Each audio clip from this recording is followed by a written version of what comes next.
তাকিয়ে দেখো এপাশ সুমনার দিকে, ওর কষ্ট, ওর আকার চোখে পড়ে না না তোমাদের?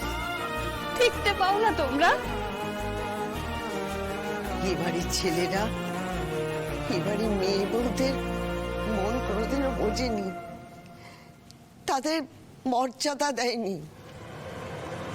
সব পাশা পাথর। আমার নাচবউ না আসলে সেই নিয়মই চলতো। তুই এসে সব পাল্টে দিলি দিদি ভাই। সেই কানুর সময় শেষ সাক্ষী আমার নাচবউ।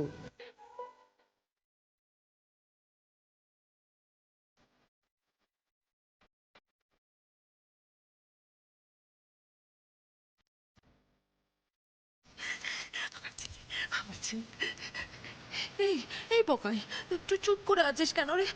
আমার সাথে একটু কথা বল না। ও ও ও, না না, আমি বুঝেছি, তুই অত দূর থেকে এসেছিস, তুই খুব টায়ার্ড না রে?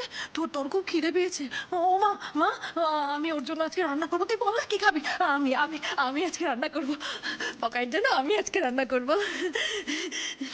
সুমনা, আমিও থাকবো তোমার সাথে। তোমার যা যা সাহায্য লাগবে বলবে, আমি নিজে তোমাকে সাহায্য করব। তোমার যা প্রাণে চায় তুমি তাই করো, কোনো চিন্তা নেই, তোমার কোনো অসুবিধা হবে না। কে বললো অসুবিধা হবে না?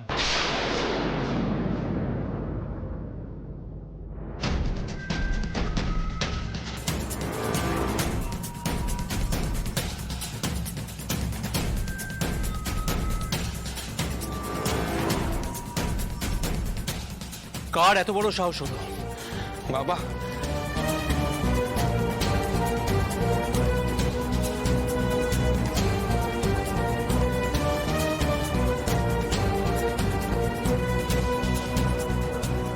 কার এত বড় সাহস হলো পাবলোকে এখানে আনার? কার সাহস হলো এত বড়? ওকে এখানে আমি এনেছি, আর ওকে এখানে আনার জন্য সাহস লাগে না, মানসিকতা লাগে, যেটা তোর ছিটে ফোটাও নেই। তুই কি চাইছিস বলতো আদি? তুই এই বাড়ির একমাত্র ব্রিলিয়ান্ট আর বেস্ট ছেলে হয়ে সারা জীবন থাকবি, তাই তো? তাই হাজবেন্ড ওয়াইফ মিলে প্ল্যান করে আমার ছেলের ক্যারিয়ারটা নষ্ট করছিস। বারবার আপনাকে আপনার ছোট মানসিকতার পরিচয় দিতেই হবে? হ্যাঁ,